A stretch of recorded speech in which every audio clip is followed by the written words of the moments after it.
and I am here with the Commission for Social Justice Educators. I'm not one of the presenters. I'm here to formally recognize the work and outstanding service to ACPA and its members on the part of our two presenters today from Iowa State and their presentation, and to also do a quick plug for the Commission for Social Justice Educators. Our role within the association is really to provide a community for folks who identify and see themselves or are striving to be social justice educators, and to really provide a space for us to grow and learn together, as well as to provide resources for the association in different formats. So if that's something that you might be interested in, please feel free to contact me after the session. I'll be sticking around and hopefully be meeting you afterwards. I'll also mention that this session is also co-sponsored by the Standing Committee for Men and Masculinities, which seems like there are some folks. Do you want to talk about men and masculinity? What aspect of it? What do you do? I literally joined yesterday, so I may not be the best. I'm looking to get involved. So the men and masculinity, once again, is another standing committee, and I encourage all of you to get involved. I would say one of the smallest standing committees, so there's a lot of room for all of you to engage on some critical thinking, as well on research or any other projects that we're doing, and leadership projects, partnerships that we're doing. Currently, we have done. Sorry, I'm hearing that. So you go to the ACPA website, and then the standing committees, the Men and Masculinities Standing Committee. In the front page, there's a new document. We published the new dialogues on men and masculinity. So there's some good references and some good articles that other young scholars are writing. And I encourage all of you to participate. If all of you are in a master's PhD program, you can submit your work. As well, if you are a professional, you want to write something, there'll be more information coming out as well. And I know Cameron's and I work is published in that. And it goes more on detail for what we're presenting today as well.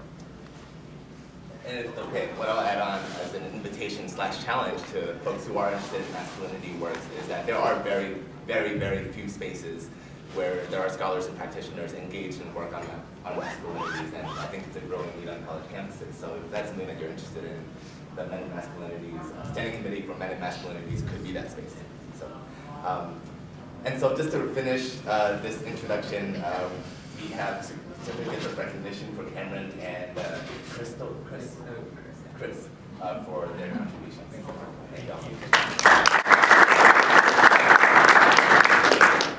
There's a few spaces up here if you guys want to have a seat.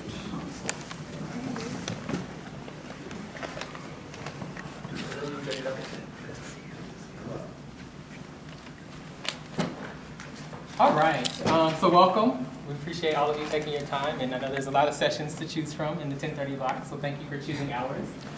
This is going to be, in some ways, a formal presentation, but in some ways, very much an informal conversation amongst all of us. We have a skit for you guys, so a little interaction there. As I travel and do presentations and speak wherever I go and I'm invited, I usually tell my audience, I believe on the knowledge of the audience rather than the wisdom of the presenter. So that means all of you need to be engaged in our conversation. Thanks. We're not experts in this either, but we want to share our knowledge and information that we have. Should we do introductions first? Oh, yeah. So I'm Cameron Beatty. I'm a third-year PhD student at Iowa State University in Higher Education Administration with the Social Justice certificate. I worked at Indiana University, got my master's and my undergrad there. And coming to this work from kind of working in fraternity and sorority life, and next year I'll be actually moving into a fraternity house. So all these concepts and things have really sparked kind of my interest and my engagement. Chris Salinas, Iowa State as well. I am, the best way I can describe my job, I oversee the multicultural services programming that we have at one of the academic colleges at Iowa State. And as well, I'm a first-year PhD student in the same program as Cameron. Why I'm interested in masculinity, me as a male Latino with an accent with a degree in dance, I used to dance for a dance company. The it plays a lot of roles, and also working with my students. Right now, currently at Iowa State, we have the Men of Color Collective Initiative, where we're focusing on our men of color just because nationally our retention and graduation rates are decreasing. So that's part of my interest as well, helping my communities to grow and increase rather than going down. Okay, so we have a little skit for you all. Hopefully you all laugh at some point or start creating some critical thinking. You might be able to relate to some of these conversations that we're having as well. We hope we don't offend anyone because there's going to be some words, terminology that probably shouldn't be accepted by society, but we're still going to have those conversations. So we understand that in today's societies, we're expected to act and show stereotypical heterosexual masculinity behaviors, and everything starts like this. What's up, dude? Hey, how are you today? Oh, hold up. You trying to kiss me? Karen, no, this is part of my culture. It's okay for me to give you a kiss in the cheek. I do it with my close friends and my family. Right. I'll let it go this time. Oh, no, bro, sorry. I'm sorry. Look at those mamacitas. Oh, where they at? Where they at? Society works hard to teach children to distinguish between what is female and what is male, and by the age of 3, this goal is usually met. In today's society, every man knows that what it takes to be a man, and by age 3, we distinguish that men are supposed to be strong, men don't cry, men keep cool, men are cool under pressure, men get girls, and men are tough both inside and out. I asked you to maybe shout out one word that helps you define masculinity or how you see masculinity. And don't be shy. Independent. Fragile. Constricting. Tough. Strong. Hard. Leader. Not help-seeking. Not help-seeking. Heterosexual. Thank you. We ask people what makes a perfect man. And these are the responses. Power. Attractive. Good personality. That's what everyone says. Come on, let's get a little bit more deep. Those defined abs. Good teeth. Nice eyes. Someone that works out is muscular. Strong. What about men who do not meet this criteria? Well, they're probably weak, or they're probably just gay. What makes you a man? Gotta work out, gotta lift weights. Facial hair. No skinny jeans. Boobs. No man boobs. Girls with nice boobs. Someone that gets the women and respects them.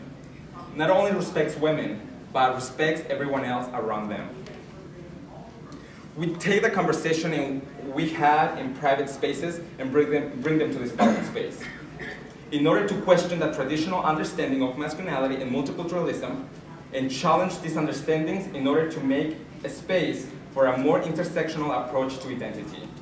There are some commonly stereotypes made by our race and ethnicity and masculinity. Bean eater and tequila. Fried chicken, watermelon, and Kool-Aid. Truck driver with my last name in the back. Rolling in that Cadillac. Janitor, maid, construction worker. I'm an athlete, comedian, maybe even a rap star. Football, also known as soccer. Basketball, which you know about King James. Mamacitas, mami chula, chiquitita. Them baby mamas. Cholo, vato, gondaway. My nigga. Enemy of the state, can't live in Arizona. Dangerous. Illegal alien, undocumented. Fresh out of jail. Catholic. Maybe Baptist. Papi chulo. Six-pack. Facial hair, mohawk. Clean cut. Tattoos. Tattoos. Hardworking. Hardworking. Strong family ethics. Public school. Public school. Working class. Working class. Minority. Multicultural. Black. African American. Latino. Hispanic. Big penis. Papi chulo. At risk. Low enrollment. Low graduation rates. One in a few. Who are we? If you follow these rules, society rules you. And our question to you is, what would you change about society's understanding of masculinity? Open question. It's not restricted to people who are born with a penis. We're going to talk about that a little bit more.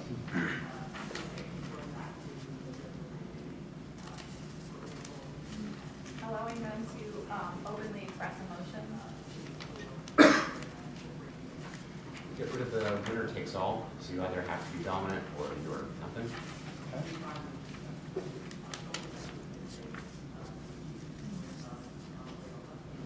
So Chris and I were having these conversations about our own identities and how people see us in these very private spaces because we understood each other in some aspects. There's a related understanding of identity. We can challenge each other on some of our own stereotypes that we might have had about each other.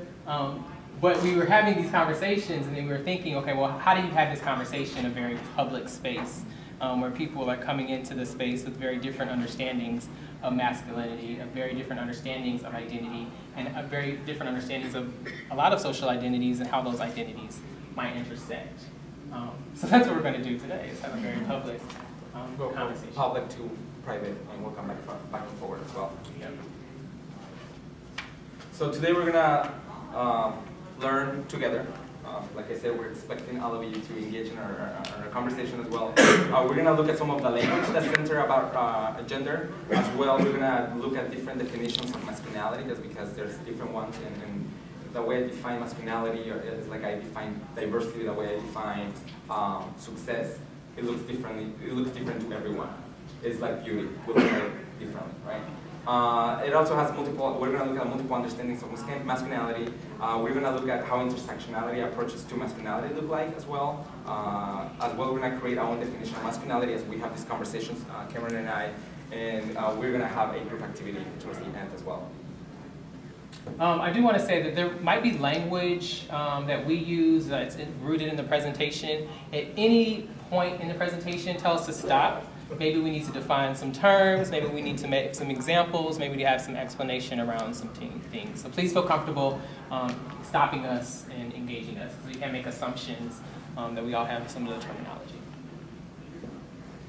So just to be clear, our objectives are for us to be fun, interactive, but also challenge us as student affairs professionals engaging with students so that we can see very consciously this gendered lens and reflect on the complexities of all identities that intersect with those gendered lenses. So some of the terminology that we're going to be using: masculinity and femininity. Masculinity, social definition by maleness, which varies from society to society, and that depends on community to community as well, how we look at that.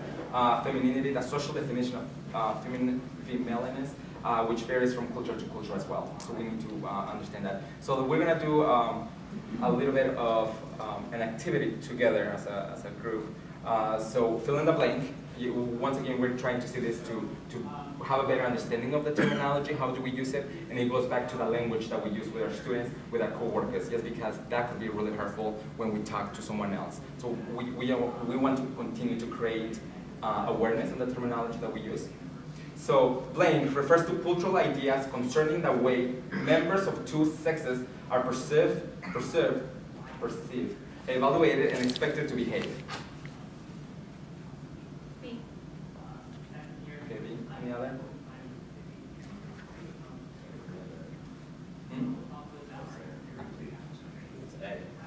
So we have one A, two B's. A and B. A and B. C. All right. So the answer is gender. There's Y, the definition of it. Do we disagree with any aspects of this definition? I guess I was thinking of gender as like on a continuum, so I was thinking it as like binary, so that's why. I was looking at masculinity and femininity as more of like a social construct, so that's why I was kind of thinking that way.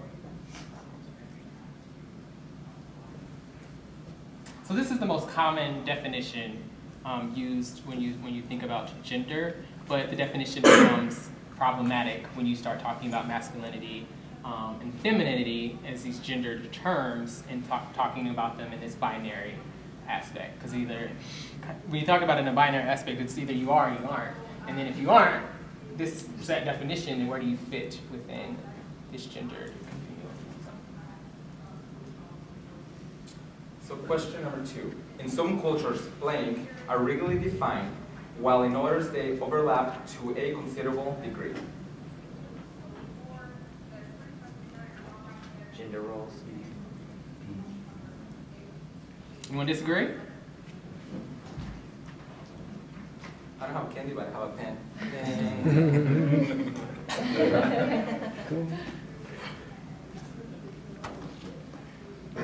So our answer is gender roles. Is there any disagreements on the terminology that we use here? Or agreements? Why? Well, it feels like just based on the definition, it feels a little bit broad. So I was thinking it could also be sexuality roles or sexual roles. Very much socially constructed, very much socially constructed from the values of that society. Very much normative. What are the norms of that gender and the roles they play? So gender roles. How do we define gender roles, right? And what we look at it historically, they are how we perform and how we behave, how I behave as a man, how am I expected to act or interact with others by the environment, at home in my culture or outside with my friends as well. Gender roles are socially constructed as well. We can look at that perspective. And those are some norms that we have valued as a society.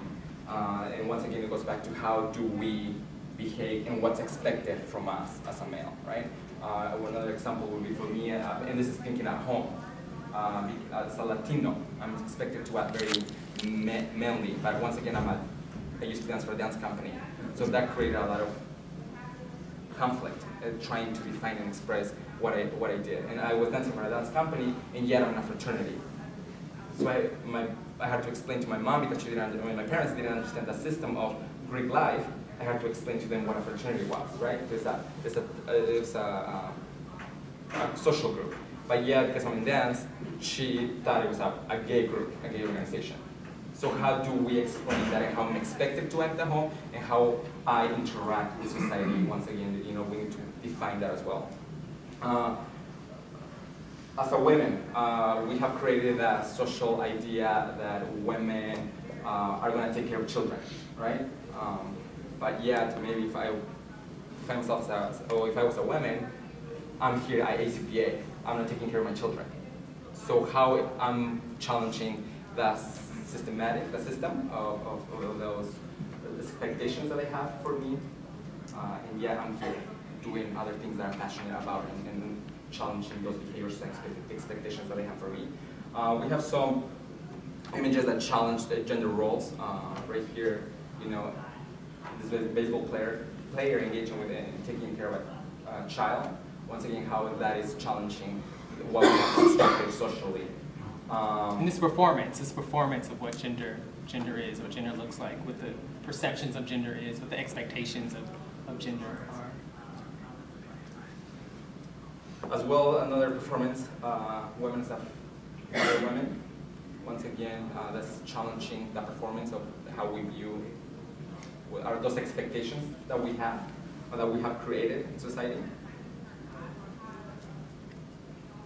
It goes back to males not staying at home, not taking care of fathers, I would say in this situation, not taking care of the children. Once again, if I was a woman, I'm assuming, right, if I don't want to take care of my children, but I want to be ACPA, I'm going to have my husband take care of them. So fighting that performance and challenging those stereotypes that we have. I can give a citation for this too. It's an interesting read about 20% of men staying home, but if you think about that and where the economy is, what role that plays into that percentage as well. So we can look at the different gender roles in the U.S. Some of those gender roles that we have. but also as we look at these gender roles, we can look at how we are oppressed at the same time. Or being the oppressor. Because they're creating different, and I think this is very, what caught our attention as we were doing this work, occupational segregation, the predominance of one gender certain occupation, and that's what we have in society, what we see. But once again, I think we have to start thinking of how from culture to culture is differently as well, and I think that when Cameron and I have these hard conversations, where what does it mean to be a masculine man in the Latino community and the African American, or even outside of our communities as well, because it looks differently. We play different roles as we are performing in different environments. So I'm going to give you a minute to read this little checklist here. Men, think about your own experience reading it. Women, please think about if you identify as a man or a woman, please think about, your experience.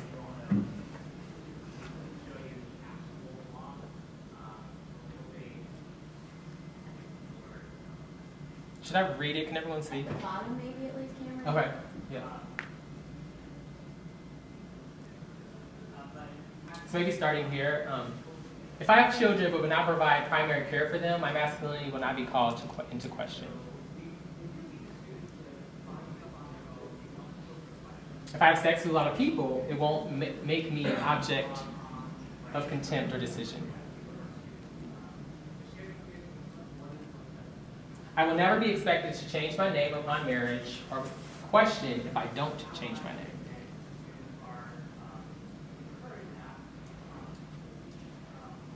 I'm not expected to spend my entire life 20 to 40 pounds underweight.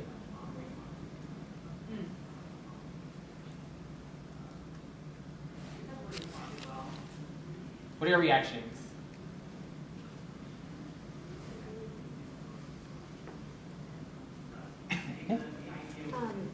The part about not being taught to fear walking alone after dark in average public spaces, I think is really interesting. I am doing research on white women, and that was a common theme for them, is a lot of them had fear of walking alone, and that they talked about in classes how a lot of men didn't associate with that. They didn't really understand where they were coming from with that. Did they talk about where that fear came from, or? No, they didn't. Yeah, so it's interesting with the word taught in there. Mm-hmm.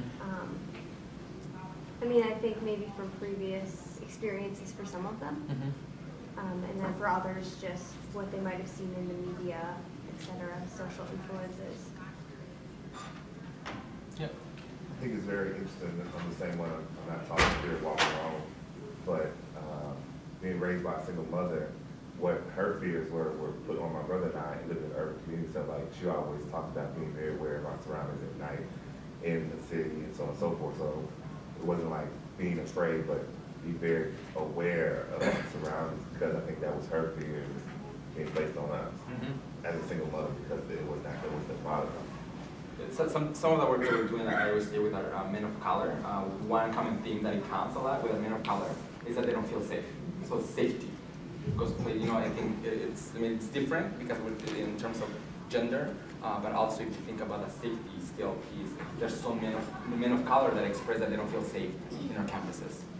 So I think that's somehow related to that. But because I'm Latino, I might not feel safe not in a white institution.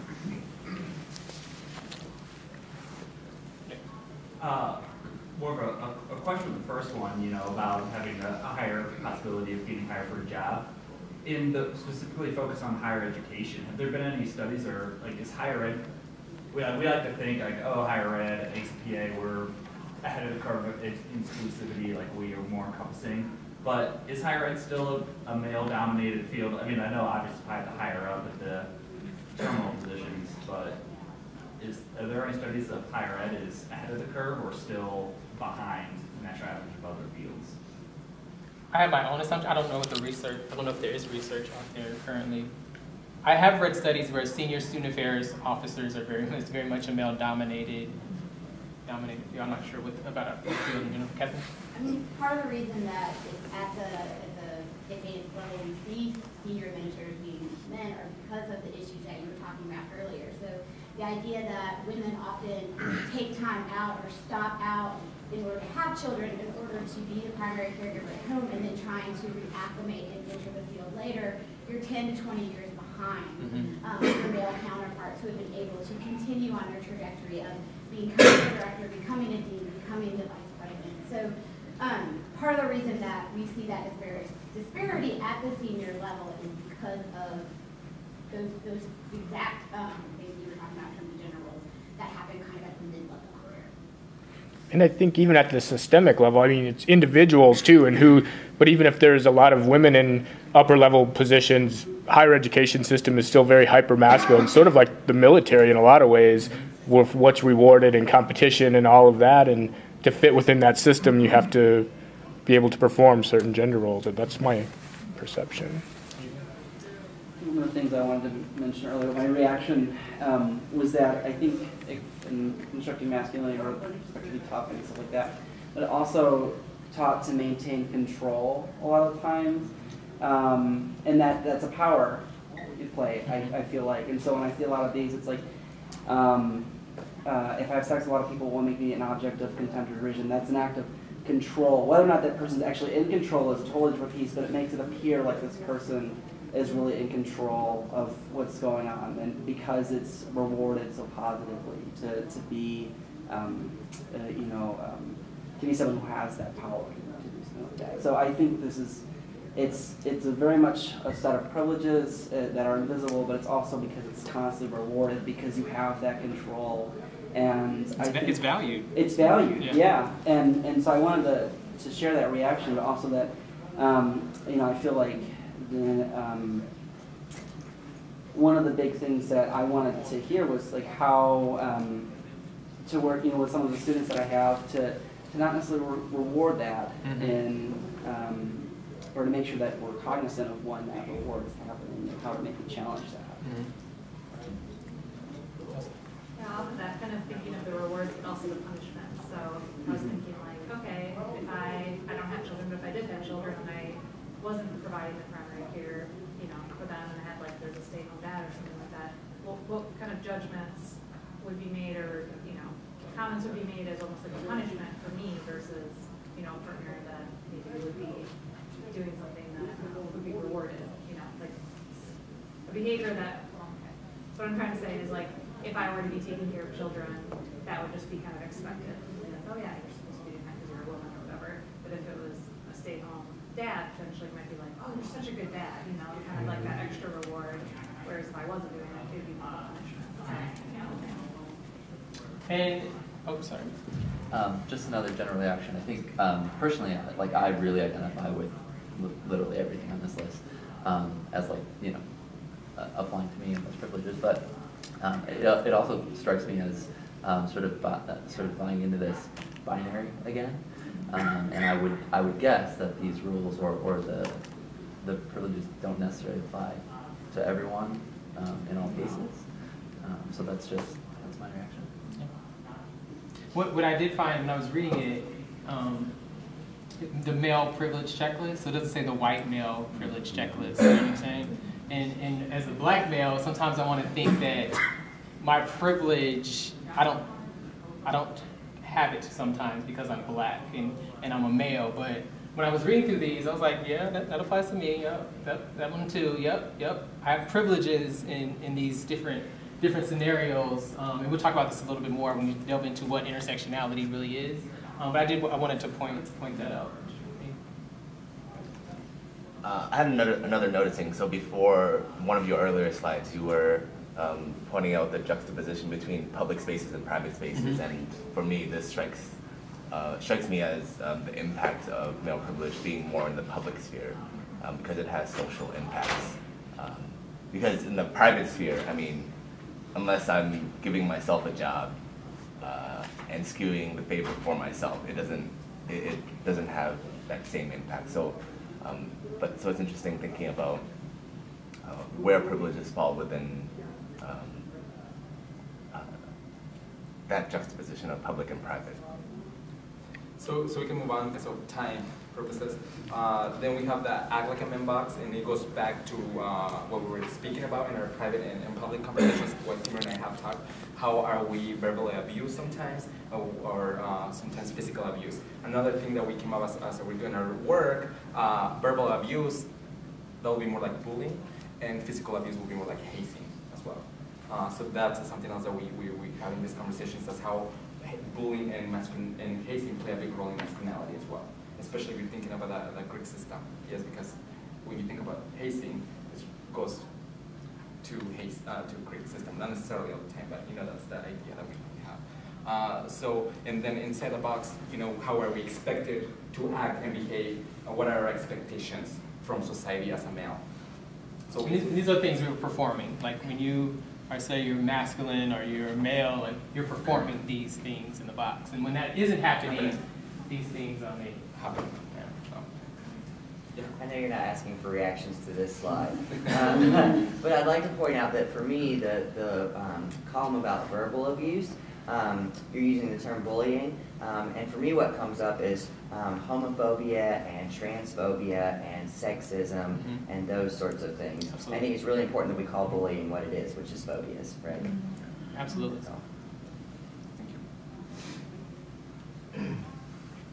So not to get into the theory, but I think we need to have a conversation about masculinities and multiple forms of masculinities. Because when you think about the Standing Commission for Men, it's not men and masculinity. It's not singular in the sense there are many forms of what masculinity is and what it looks like. So just having, I think, you know, we've heard these things about hegemonic or dominant forms of manhood. I think that's what we've been talking about and had this conversation. But we have these other behaviors going on with masculinity, or men that don't quite fit the dominant aspect or identify with the dominant.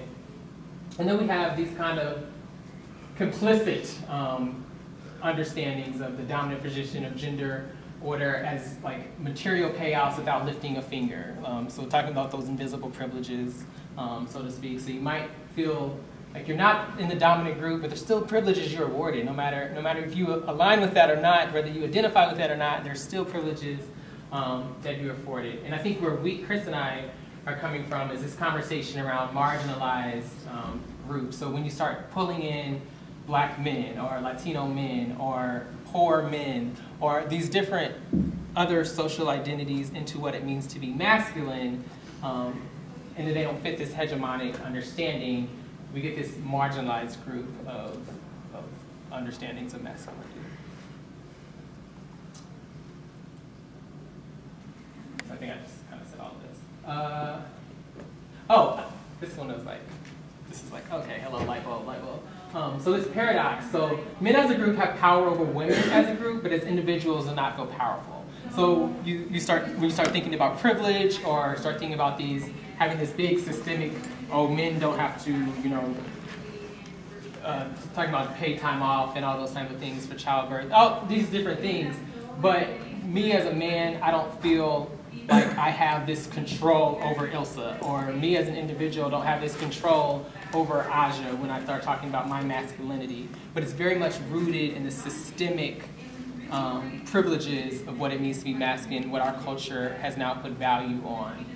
So there's kind of this paradox, especially when we start talking about this with our college men and start talking about issues of sexual assault and some of these other things, like, well, I don't do that, or the people around me don't do that, so it must not be an issue, you know? When there's some roots there. Any thoughts on this paradox? It makes me think of formalized groups of men, like sports teams and fraternities and how socialized those groups are, and how those groups contribute to defining the dominant forms of masculinity. Yeah. I mean, I just think about a lot of the young men that I've worked with, you know, when they're, so I look at a lot of the ideas of masculinity and gender issues on kind of a spectrum, and you know, you start at one place and hopefully you continue to go, you know, further in the right direction as you get older through experiences. And I just think, you know, a lot of 18-year-old men can kind of talk about how they feel that way, how they don't understand privilege, and they're like, you know, they don't feel like they have power over women, but obviously there is a certain power over women by, you know, the whole male privilege. So I just think it's interesting, like kind of looking at students as they get older and as they kind of realize privilege and I don't know. In our strategy building session, I think we should focus in on that, of the conversation starting, and you start talking about masculinity and power with undergrads, turn off, and then like, how do we start the conversation and then build, continually build? Yeah. So I was thinking about the paradox of masculinity, and I apologize, I'm not going to be very articulate, but I'm going to try to push through as concisely as possible. So when we were at the standing committee, we talked about sort of the men's rights movement, that kind of counter-push, which I think is a very heterosexual, very white, very dominant movement. This idea that white men are losing ground. And so on one hand, we have that whole movement giving pushback on the paradox. But as I've talked with sort of marginalized masculinities at the University of Iowa, there doesn't seem to be that group consensus that marginalized masculinities have power over others. So I was wondering, from your perspectives, how does the paradox of masculinity manifest itself in your own cultures or on your own campus? And I think that's like this, because I hear that too, and I'm a member of historically African American fraternity, but I think within our culture, within Black culture, there's still privileges in Black men within, you know, dealing with Black women, and I'll talk about that a little bit more with intersectionality. But I think there's a little naivety in that. But on these predominantly white campuses, you have these collectives and you have these groups, and they feel marginalized. So getting them to see privilege and the marginalization, I mean, there's some struggle there. I know you want to add some of the work you're doing with the collective. Well, it's a challenge, especially we're focusing more on graduation and retention and graduation because that's not happening. But as we're focusing on these two terms, on these two goals, and this retention and graduation, we discover much more than just that. You know, their success, they're not being successful. But yeah, when we interview them, they define success very differently. We as professionals, we define success as having a 3.0, 3.5 GPA, getting the internship, getting your a job after graduation. I mean, that's the goal because we're an educational institution. But when it comes to them, when we interview them, one of my students said, success to me is being able to get up every morning because back home I would be dead already. So that's very powerful, right? And how do we engage in these conversations with our students to make sure that they feel safe? Because as we have these conversations with them, they don't feel safe in campus. They don't have the skills to be successful, one of the common themes that we saw as well. So I think it depends on the individual, but once again, I think it goes back to what we focus on, the private space and the public space, because I feel with Cameron and I, we have had these conversations in public space, but yet we don't have them very intense. But once we're alone, we feel comfortable, we're able to have this kind of these conversations, but then once we go into the classroom, which is considered a public space, we have built these relationships with our cohort or our students, professors, so it becomes a private space sometimes. I think this is a very strong point, that men's social power is a source of individual power and privilege, but also the source of individual experience of pain, shame, fear, depression, and alienation. And I think that's where we have to start, but it's a matter of how do you start there without the relationships and some of the other things. So when thinking about this concept of intersectionality in our piece that we wrote, I think I know I've struggled, I think Chris can speak to this too, but struggle with the concept of using intersectionality to talk about masculinity. And the reason why I think I struggled with it is because intersectionality is this concept that came out of Black feminist theory, Black feminist thought. Because during the feminist movement, there were voices left out of that movement, and very much was a hierarchy, oppression, and all those things played into what it meant to be feminine in the feminist movement. So the intent of intersectionality is to dissemble the concept that masculinity by examining the ways in which it is produced with and through other vectors of social relations and division, so such as class, ethnicity, race, age, ability, sexual orientation. So I think my problem came is like masculinity has a very, there's privileges rooted in it, it's very dominant, and to then bring in kind of, I don't want to say stealing, but bringing in kind of this understanding of intersectionality from a very black feminist thought, and to take that and now apply it to masculinity without recognizing the privilege within that, and the tension within all of that becomes problematic. So I do want to acknowledge that when talking about how intersectionality plays a role in creating this definition of masculinity, we have to understand the privileges that.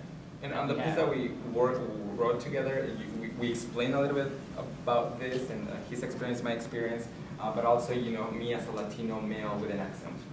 There's my language, intersectionality, my race and ethnicity, male, right? And then I can talk about my education, right? My privilege, because when I'm in a public space and when I'm interacting with others, a lot of times I'm speaking and people tell me, you're stupid. Oh, thank you. As a matter of fact, your institution paid me to come and speak to you, right? So that plays role in my masculinity, how I behave myself and how I'm expected to behave. And I get that all the time, right? But I have learned to process that by going to my private spaces and share with my communities what's going on with my intersectionality. Because back home, I'm expected to act very masculine. It's a very heterosexual community where I come from. So every time I go home, I get all these, I get asked, so where's your girlfriend? Or what are you doing? Like all these heterosexual comments. It's like, wait, is that only what are you thinking about? I know, and as we were talking about bow ties earlier, if I go back home with my friends, if I'm wearing a bow tie, they're gonna think you're fat, you're gay, because I hear that comment. But I'm here and I'm with some of my friends. Like, you need a bow tie. So where do I belong? So it's part of the intersectionality, and start thinking and having these conversations. Where do we come from? Where are we? How do we define ourselves? Who are we? And once again, we'll go at the end. But disabling this master narrative of what masculinity is, and taking in other aspects of identities, I think is the root of what we're trying to get at there. So given the time, I want to make sure that we have some conversations with some of the people around us, and thinking about this concept of bringing in other experiences, other social identities into helping our students start to frame a definition of masculinity for themselves. Because I think when we, and this might be me overthinking, but students have to kind of confront some of these issues, because masculinity, we know, is a socially constructed term. So how do we restructure this social construction term? But we have to start somewhere. So rethinking how we have these conversations with our students. So maybe Chris, give some instructions. So if you want to talk to someone next to you, talk about a question that we ask, how do we engage your students in these conversations, because it's critical and we need to continue to have these conversations with them. So how about we do 2 minutes, 1 minute per person, talk to each other about... I have a little more time than that. Okay. Let's do 5 minutes then. Because that's what I want you all to share back with the group.